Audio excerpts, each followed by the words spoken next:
हाय नमस्कार आपल्या सर्व भाऊ बहिणींना. काय चाललंय भाऊ बहिणीचं? झालं का सर्वांचं जेवण चहा पाणी? तर भाऊ बहिणींनो जेवण नाही झालं बरं का, चहा झालेला आहे. चहा पिलो आपण. विषय काय झाला माहिती आहे भाऊ बहिणींनो, मायरोसोबत गेलं सकाळीच कामाला. आज तर काय पाणी सुटलं नाही, पाणी सुटायचं होतं, पाणी नाही काय ना. भांडी पडले ती घासायची, भांडी पडलेले आहे ती घासायचं. ते घरी तसं आवरून ठेवलेलं आहे आपण. इकडे बसली मायरू बसली कार्टून खेळत.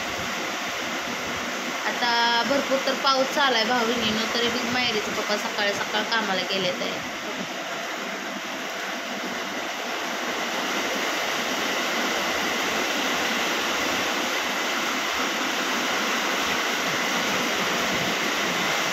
दाखवते पाऊस कसं चालू आहे.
कोण किती चांगलं आणि कोण किती वाईट.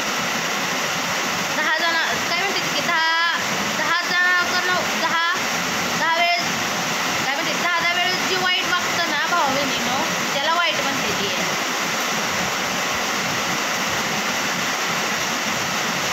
चला जाऊ दे भाऊ बहिणी, ह्यांच्या कुठं नादी लागत बसता. ह्यांना उठून सुटून तेवढीच काम आहे ती. आपल्याला काय त्यांच्या नादी लागून उठून सुटून तेवढंच काम आहे का? काय बोलायचं ती बोला. घाण काय 1-2 जरी आहे त्या बघा घाण कमेंट करणार नाही. तुम्ही बघा त्यांच्या चेक करा कमेंट बॉक्समध्ये येऊन. असं कशाला लगेच ती टपकते त्या घाण कमेंट करायला, टपूनच असते त्या. त्यांच्या असलो का त्यांच्यासोबत.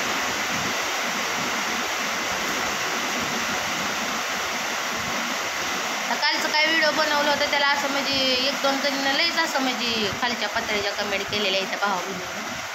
काय आता आपल्याला बोलायचं बी नाही त्यांच्याविषयी. कसं आहे बोलून त्यांचं आपलं तोंड कुठं घाण करून घेतात त्यांची नावं घेऊन आणि त्यांच्यावर व्हिडिओ बनवून. कारण की त्यांना उठसूट तेवढाच धंदा, उठ रचिंदा रोज उठून तोच धंदा, असं त्यांचं काम आहे. तर आपल्याला कुठं तेवढंच काम आहे? आपल्याला पडलं आहे आपल्या परपंचाचं. आजचा दिवस गेला तर उद्याचा दिवस कसा जाईल हे जर पडले भाऊ बहिणीने. एक तर आपल्या मागं आहे की रोजचाच भोग. काय म्हणते की रोजचाच भोग, रोजचंच मडण त्याला कोण रडत. हे आपल्या मागचं चाललेलं आहे असंच. उठायचं सुटायचं, नवऱ्याला कामाला लावायचं, लेकरू शाळेला घालवायचं. आपलं बघ आहेच की परत महागं मग खाटखोट घरी बसून काहीतरी काही ना काही करायचं. सगळं त्या स्वामी समर्थावर सोडायचं. बघा त्या स्वामी समर्थावर.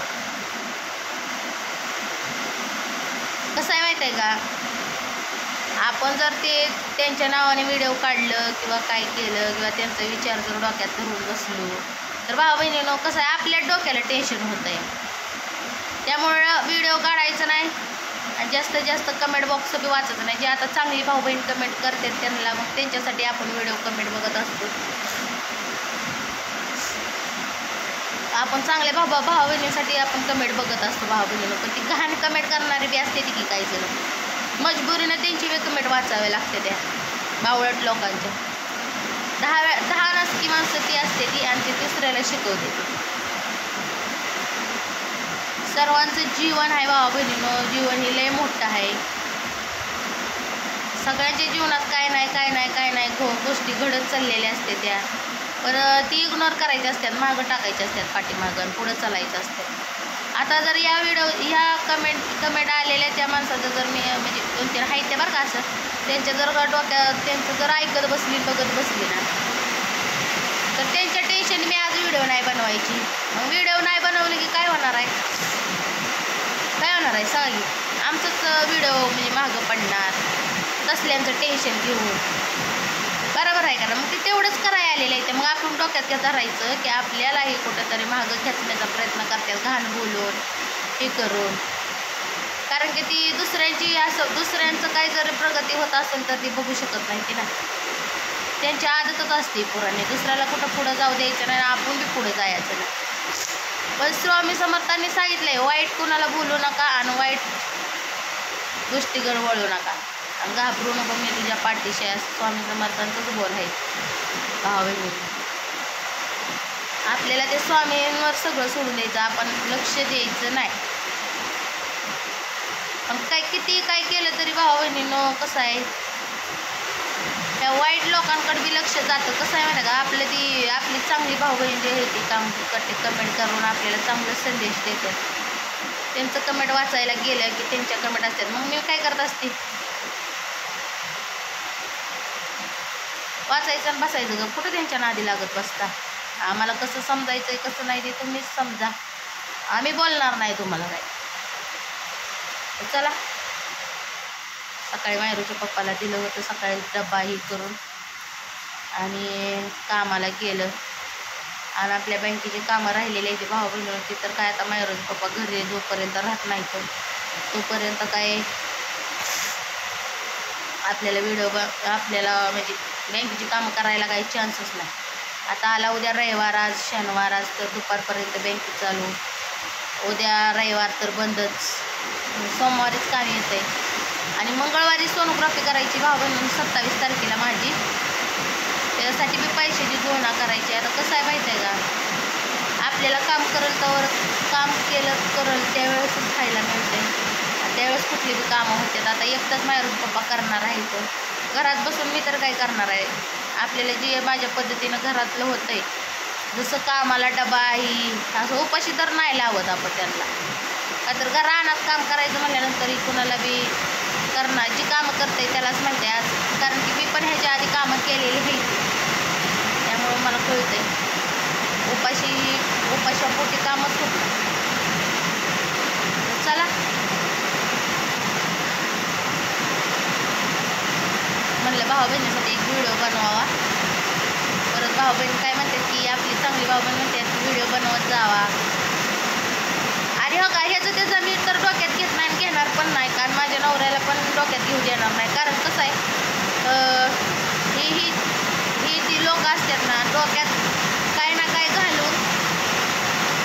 काय घालून असं डोक्याची बुद्धी भ्रष्ट करायला बघतात. पण तुम्हाला सांगते, ती बुद्धी भ्रष्ट झाली तर आमच्या प्रपंचाचं वाटोळं आहे. त्यामुळे मी कुठं तरी मायरूच्या पप्पाला चांगलं म्हणजे असं पुढं चांगलं सांगून असं कुठंतरी आपल्यासोबत परपंचाला लावायला बघते. आणि परपंच व्हावा आमच्या दोघाचा म्हणून हीच उद्देश असतो या कोणासाठी. आणि हे जर त्याचं डोक्यात घेतल्यावर मग काय माणूस येड्यातच पुढे घेतलं डोक्यात. त्यामुळं भाऊ बहिणीनं रानात काही चाललं का, आता एवढा मोठा पाऊस चालू आहे, तर तिथं बी पाऊस चालू असणार आहे बघा. काय या पावसात काम बी करता येणार नाही, कारण पाऊस लागतो म्हणून माणूस काय करतो, जाऊन बसतं झाडाखाली ह्याच्याखाली. आता हे मायरूच्या पप्पाला पाऊस काय काम करू देतच नाही असं मला वाटतं, कारण इथंच भरपूर पाऊस आहे ना, आबाळ बाजूकडनं गच्च भरलेला आहे. चला भाऊ बहिणीनं भेटू पुढच्या व्हिडिओमध्ये. मग आता मायरूच पप्पा आल्यावर आज बाजार ठिकाणानं घरात काही सुद्धा नाही, सगळं संपलेलं आहे. आणि काय बहिणीचं म्हणणं आहे की घरातलं गुराळ मांडत असल्यावर तू तर गप्पच बस, कोणाचं काय सांगूच नको. घरातलं जे आहे ती रिअल आहे ते सांगतो आम्ही, काय खोटं नाटक यात काहीच नाही. चला, जे त्याची मनाची मनस्थिती कोणाला कसं समजायचं आहे ते समजा. भेटू पुढच्या व्हिडिओमध्ये. Bye bye.